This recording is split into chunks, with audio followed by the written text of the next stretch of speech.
Hi guys, it's Simon C. Welcome to this new AI radar with my 3 favorite artificial intelligence news for today. AI can never be an artist.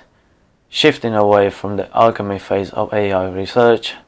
Stopping megacorps from owning superintelligence. Sean Dorrance Kelly, professor of philosophy at Harvard University, argues on MIT Tech Review that an AI can never be an artist. He says that both Ray Kurzweil and Nick Bostrom believe that once human-level intelligence is produced in machines, there will be a burst of progress in which machines will very quickly supersede us by massive measures in every domain. Kelly instead states that our most creative artists and thinkers will never be massively surpassed by AIs because of the way human creative achievement is socially embedded. Artificial intelligence algorithms, he reckons, are more like musical instruments than they are like people. We may be able to see a machine's product like music or paint as great, but if we know that the output is merely the result of some arbitrary act or algorithmic formalism, we cannot accept it as the expression of a vision for human good. Hence, nothing but another human being can properly be understood as a genuinely creative artist. Furthermore, the most fundamental sort of human creativity changes our understanding of ourselves because it changes our understanding of what we count as good. Kelly says that the capacity for genuine creativity, the kind of creativity that updates our understanding of the nature of being, that changes the way we understand what it is to be beautiful or good or true. That capacity is at the ground of what it is to be human. So an AI might help in drug discovery by, in effect, doing the same thing as the AI that composed what sounded like a well-executed Bach cantata or came up with a brilliant Go strategy. Like a microscope, telescope, or calculator, such an AI is properly understood as a tool that enables human discovery, not as an autonomous creative agent. His claim is not absolute, though. Kelly thinks that it is entirely possible that we humans will dismiss ourselves to treat artificially intelligent machines as so vastly superior to us that we will naturally attribute creativity to them. Ben Schneiderman, professor of computer science at University of Maryland, USA, explains on the conversation what alchemy and astrology can teach artificial intelligence researchers. Artificial intelligence researchers and engineers have spent a lot of effort trying to build machines that look like humans and operate largely independently. Those tempting dreams have distracted many of them from where the real progress is already happening in systems that enhance rather than replace human capabilities. To accelerate the shift to new ways of thinking, he says, AI designers and developers could take some lessons from the missteps of past researchers and shift away from the alchemy and astrology phase of AI research. Schneiderman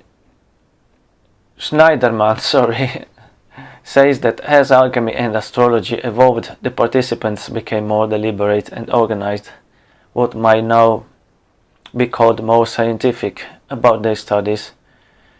That shift eventually led to important findings in chemistry, such as those by Lavoisier and Priestley in the 18th century.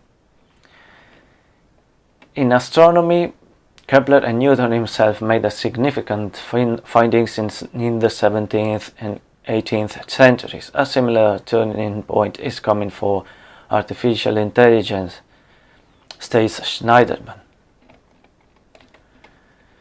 Both innovators who appreciate and amplify the key aspects of humanity are putting aside the tempting but impractical dreams of anthropomorphic designs and excessive autonomy.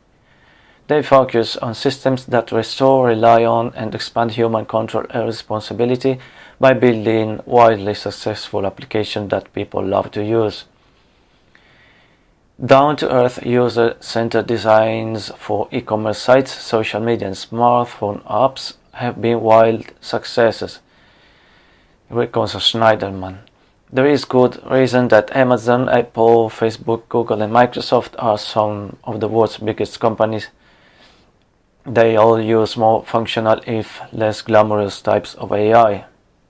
For example, today's cell phones, speech and face recognition, and automated translation all use artificial intelligence technologies. These functions increase human control and give users more options without the deception and theatrics of a humanoid robot, points out Schneiderman. Efforts that push advanced form of computer autonomy are also dangerous. When developers assume their machines will function correctly, they often shortchange interfaces that would allow human users to quickly take control when something goes wrong. Quoting a report from IEEE.org, it says that technologists should ignore tempting fantasies. Instead, developers should focus on technologies that support human performance and are more immediately useful. In a big think video, SingularityNet CEO and Chief Scientist Ben Goertzel states that the plan to stop megacorps from owning superintelligence is already underway. The key points of his contribute are that since artificial intelligence technology is often developed within the proprietary silos of big tech companies, SingularityNet's goal is to give AI developers an open, decentralized hub. Indeed, SingularityNet is a project dedicated to creating benevolent, decentralized artificial general intelligence. The many AIs in the network could compete with each other to provide services for users, but they could also cooperate, giving way to an emergent level mind, artificial general intelligence. SingularityNet is powered by blockchain technology, meaning whatever digital organism emerges will not be owned or controlled by any one person, company, or government. Okay guys, it's all for today. See you next time with AI Radar. Bye!